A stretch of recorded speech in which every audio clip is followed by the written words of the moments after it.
Hello and welcome to The Top Story, a podcast with the headlines of the day from our correspondents around the world. I'm Tianlu, coming up in this edition.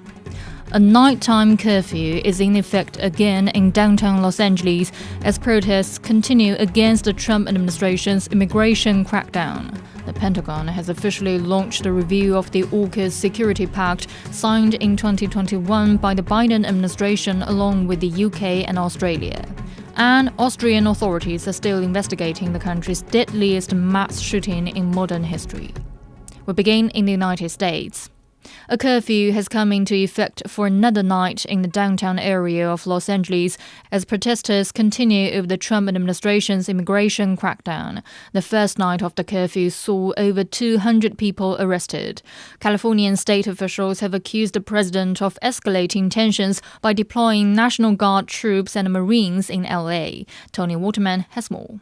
Crowd of protesters that had started to trickle in has now swelled to about 100. They're all concentrated just on the other side over here, standing in front of those National Guard troops who are protecting this building. And this comes after a rather eventful night on Tuesday when the mayor of Los Angeles implemented that curfew from 8 p.m. to 6 a.m. 220 people were arrested, the vast majority of them for unlawful assembly and for breaking curfew. There's just a couple, three, that had more serious charges brought against them for possession of a firearm, but mostly these were for non-violent offenses. And that is what we have actually been seeing quite a bit with these protests, which have been concentrated in just really a couple of blocks. To put this into context for you, this curfew zone is about 2.5 square kilometers. Los Angeles is a city that spans 800 square kilometers. So we're talking about a very small sliver of land. And this is why the authorities here have been saying that local law enforcement have this situation under control. They repeated that in a press conference, and also that they don't need this military buildup. And they really see Los Angeles, which is the second largest city in the United States, as a test case for other cities, especially as we're seeing these protests spreading from coast to coast, with mass protests expected in Oregon, North Carolina, and Texas. And in fact, ACA, the governor of Texas, Republican there, saying that he has deployed the National Guard preemptively ahead of protests, although he also just gave a press conference and didn't say how many troops have been deployed or what their exact location is. But it is certainly stirring up these feelings of unease in cities across the country. I have not seen a single Marine on the streets of LA. What we understand right now is that they are actually about a half-hour drive south from the city where they have been for the last couple of days training. And we have seen video of this training, aerial shots of them. It looks as if they are training on how to tackle people to the ground. They are trained to use their weapons, to actually have their weapons, to do their personal protection. They're doing that. But this is crowd control. This is stuff that we do not do usually. And this is working with federal law enforcement and really working. They're in the lead. We're supporting them. It's really about protecting federal facilities and federal personnel as they do their job.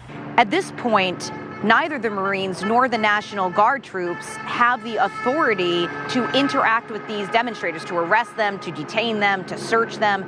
That is not allowed under federal law, although the Homeland Security Secretary, Kristi Noem, has reportedly sent a letter to the Pentagon asking it to approve these troops to start arresting these demonstrators. That was Tony Waterman reporting. U.S. Democrats are accusing President Donald Trump of abusing power over his decision to deploy the National Guard in Los Angeles. It is Tencent has more. Despite what some people imagine, the troops are not here to roam the streets of Los Angeles to take control or make arrests, at least not for now. Their mandate is actually very specific and limited. For now, they're simply standing guard outside a few federal buildings to protect these assets, while others are still in military facilities getting their training. And this has also raised questions about President Trump's remarks about preventing the city from burning down by sending in the troops, when in reality, it's just the local law enforcement agencies that have been doing the crowd control and dealing with a number of incidents of violence and vandalism. Defense Secretary Pete Hegseth faced tough questions from Democratic lawmakers at a Senate hearing on Wednesday regarding the allocation of military resources. What your military is doing right now is laying concertina wire, guarding buildings, maintaining vehicles for other services. This is not only, I think, illegal, but also a diminution of the readiness and the focus of the military. And the mission in Los Angeles, as you know well, sir, is not about lethality. It's about maintaining law and order on behalf of law enforcement agents who deserve to do their job without being attacked by mobs of people. And so we're very proud that the National Guard and the Marines are on the streets defending the ICE agents, and they will continue to do that. How long that lasts may depend on a federal judge who is expected to hear arguments on Thursday after California's governor and attorney general filed for a temporary restraining order to prevent what state leaders are calling an unlawful militarization. In the meantime, the city is bracing for another uneasy night. That was It Is Tencent reporting. Millions of migrants in the U.S. are living in fear as President Donald Trump ramps up his immigration crackdown. It has driven many into hiding, with some seeking safe houses from citizens who are against the government's immigration policy. Frank Contreras has more. The massive hunt for undocumented people has triggered a wave of fear here in Los Angeles. Now, untold numbers of people, many from Latin America, seek safe places where they can live clandestinely. This woman, a 26-year-old accountant from Venezuela, asked us to call her Catherine to protect her identity. We have blurred her face. She's too scared to go to the gym. Experiencing all this makes me remember my homeland and what it was like to live there. Now I feel a lack of security here, just like I did when I lived in Venezuela. Many of us are feeling this.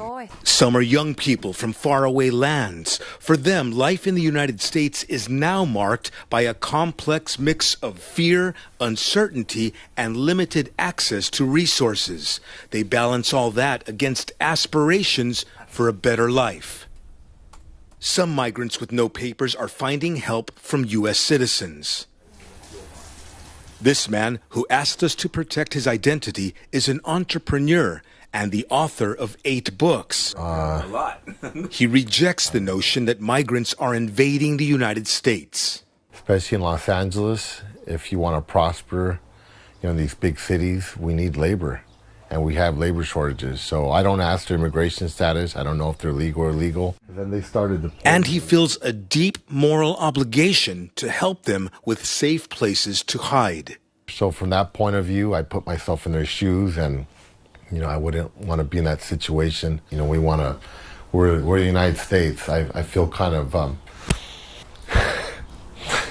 embarrassed. At this safe house, they now have a bit of time to take in some sunshine and read books as they wait out Trump's intensified efforts to find and deport them. That was Frank Contreras reporting.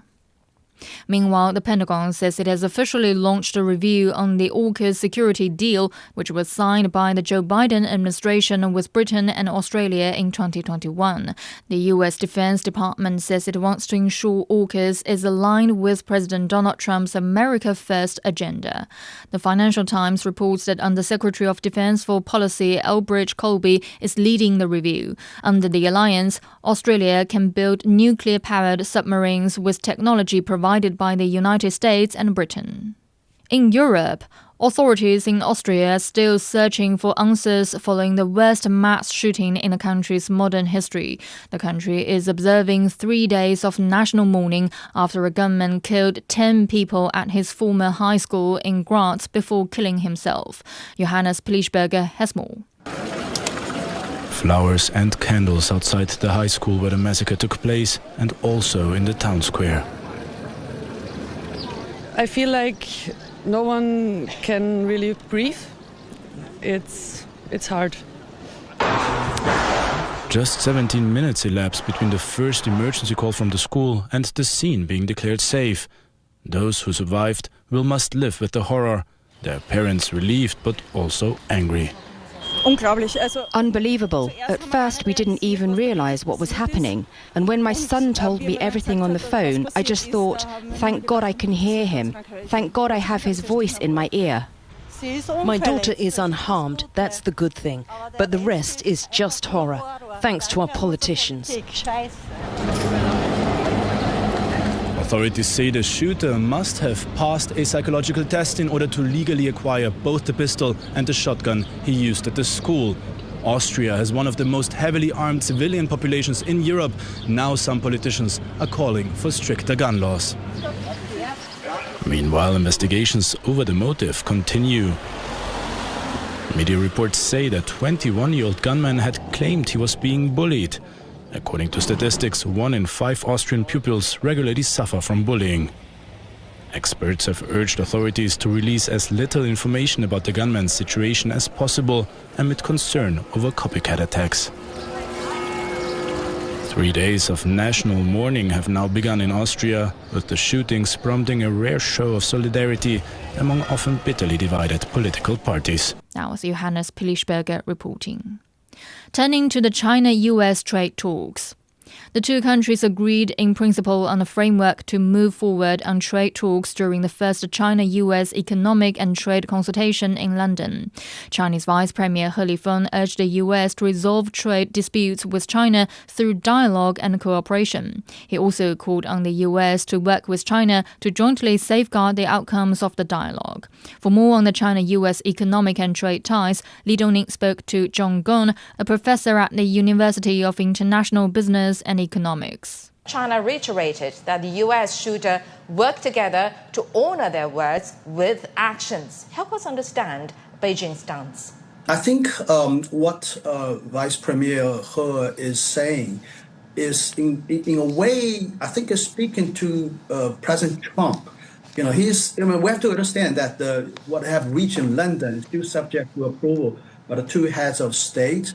And I mean, look at the language he's using. It's probably, appealing to President Trump to go ahead and approve it. I think this is still very important.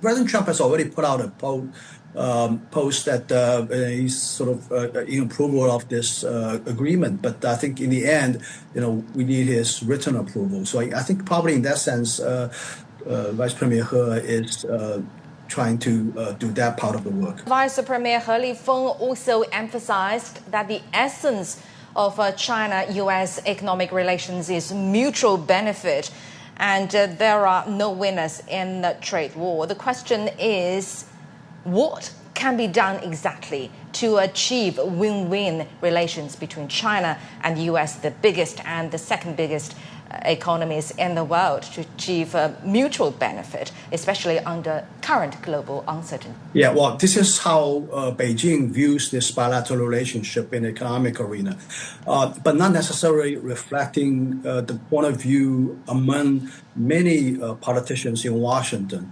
I think China is preparing for both sides. On one side, I think China should cooperate, and as I said, it's going to cooperate to the extent possible when it can.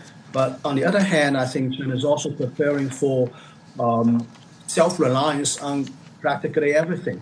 We still have to prepare for have a plan B here, for the scenario that Washington is going to impose sanctions, as has done in the past, is going to introduce various policy measures that restrict China's growth. So I think for practically everything, China is very much rapidly developing its own solutions and technologies, so as not to be, to be subject to choking by Washington. But on the other hand, I would say that China definitely wants to cooperate to the extent possible.